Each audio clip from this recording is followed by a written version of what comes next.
Welcome back to AV Veterans Talk. We're continuing our conversation with this week's guest, Lou Truckenmiller.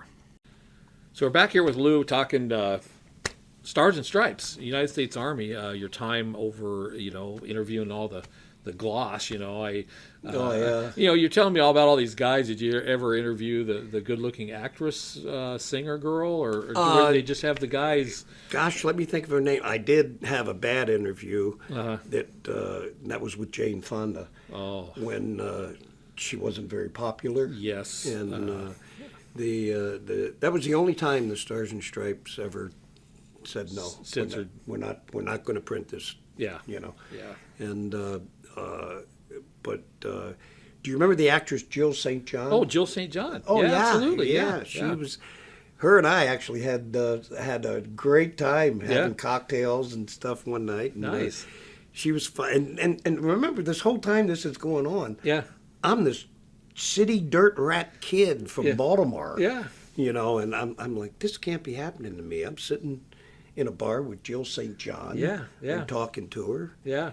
And then towards the end of my stay at Stars and Stripes, the war was winding down in Vietnam. Mm-hmm. Thank God. Yeah. And they told me, they said, they called me Truck, and they said, Truck, we're going to send you to Clark Air Base to cover the release of the POWs. That was when they took off from Hanoi. They stopped at Clark Air Field, Base and went through medical checks and the such. And I would think that in my 60-plus years on this planet, that was probably the most touching. I'm tearing up now. Yeah. I could imagine. You don't even have to say anything. I totally get it. I watching these men, and I mean men, walking down the steps of that C5. Yeah. This was their, for some of them, many, many years, the first time they stepped on free ground. Yeah. And I saw all the cliche things, the kissing of the ground when they got off the plane, and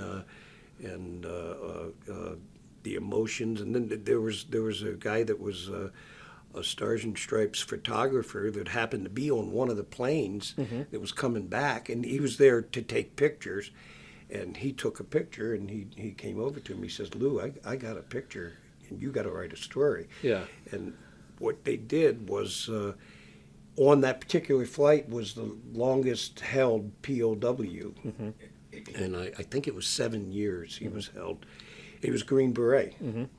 And when he was flying from Hanoi to Clark Air Base, they put a Green Beret on his head. And I hope I get through this. Yeah. They put a Green Beret on his head, and he looked at my photographer, and as the photographer was clicking pictures, he said, they'll have to fight like hell to get this off me again. Oh, wow.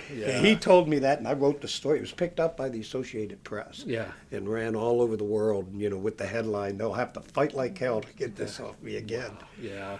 And then also, limping down the plane was a young man that at the time, I had no idea who he was. And they told me, they said, you don't realize who that is? His father's commander of the 7th Fleet. Oh. And I went, oh, that's interesting, I guess. Yeah. And I said, what's his name? And they said, John McCain. John McCain. Yeah. And and he was actually offered to. They actually offered him because of who his dad was to. We'll set you free. Yeah. And he refused. Yeah. He said, no, I'm going to stay here with my men. You know. He's a little kooky now, but he was a hero then. And we have an Antelope Valley boy, AV High School, David Raymond, who was one of those POWs, 6 years, and he came back, and we still see him today. He lives down in San Diego and comes up here, and boy, to interview him a couple times, and the perseverance. I always said, David, how did you wake up every day for 6 years in a cell? And he says, because I wasn't going to let him beat me. It was unbelievable, and listening to these stories, and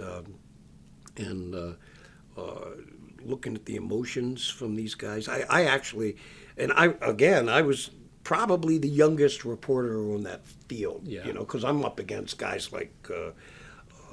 You know, ABC Oh, News. yeah, yeah. I mean, I'm there with the heavies. You bet, You yeah. know, and as they're coming down the plane, I constantly had a tissue in my hand, and I was wiping my eyes, and I was trying to shield it. Yeah. But then I looked up at all these hardcore Poor reporters. guys, you know. They all had Kleenex in their hand, and Yeah, I said, "Oh, yeah. geez, this makes me normal." Yeah, You know? yeah, absolutely. So, But it was, and then there was a period of 1 week where Hanoi said we're not going to release any more POWs for a week. So, and I was, like I said, I was hobnobbing with all these seasoned journalists, yeah. and they said, well, what are we going to do for a week? And this was at Clark Air Base in the Philippines, and one of the guys, a guy from Australia, he said, well, we got a week. Why don't we walk the Bataan Death March? Wow. I found out later that we were the first to do that, and I didn't realize it. And we drove what did they call them, a jeepney, yeah, down to where the Bataan Death March started. We stayed in just there was no hotel, Right. and we stayed with residents that could put us up. And the next morning, it was about 11 of us.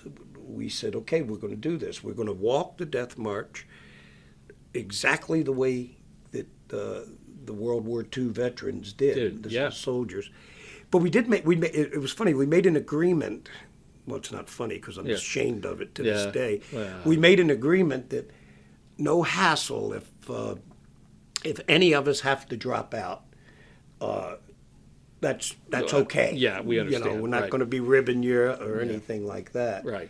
So there was me and another young man who was with the Associated Press. His name is John Brewer, and he went on to work for the New York Times, and he just retired last month. We're still, all these years, we're still in touch with each other. Friends, and cool. he was a little bit older than me, and then there was all these guys that were in their 50s, and you know, like I said, seasoned journalists. Yeah. So we started walking this death march, and it was an incredible. I interviewed a Filipino who didn't have a hand Yeah. Just Because- a stump. Yeah. because he offered one of those soldiers a drink of water, Oh, wow. and a Japanese sword came down and cut off his hand. So it was an incredible experience. Wow. But about halfway through the march, out of all 11 of us, me and John Brewer, the two youngsters, had to drop out Oh, yeah. because Wow. of blisters. Yeah. And we just couldn't walk anymore. It was Yeah. a brutal march. You know, it was 25,000 soldiers Yeah. were put on this march, and they were forced to sleep during this march standing up. Yeah. And when it was time to continue the march the next morning, that's when you realize that the guy that you've been leaning against all night Yeah. died. Died. In Yeah. his sleep.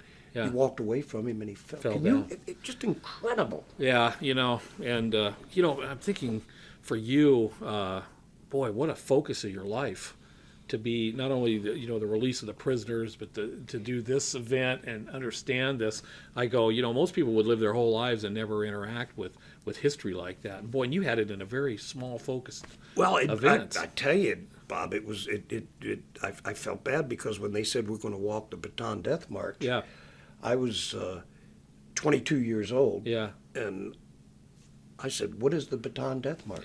yeah. You know, Yeah. what Well, is and that? today you're not alone again because a lot of people, they don't teach history anymore. They don't, You and, know, and yeah. that's a lesson to be learned. And when you walk that march, there are markers out there Yeah, that tell you what mile you're at. yeah, And it was incredible. We met in the villagers and the small villages that we went. You can't even say towns. yeah. These were grass shacks. But I thought it was funny that they were grass shacks, Yeah. elevated. Yeah. You know, Yeah. and underneath where the elevation was, underneath were cases of Coke. Some everything always comes down to Coca-Cola and cigarettes back in those days. Right? Exactly. Wow. So let's take another break here and regroup a little bit, and then we'll continue on a little bit here and stuff, and finish some more stuff that we got going on here. So we'll be right back here with Lou. I'm Bob Alvis, and thanks for joining us for this segment of AV Veterans Talk.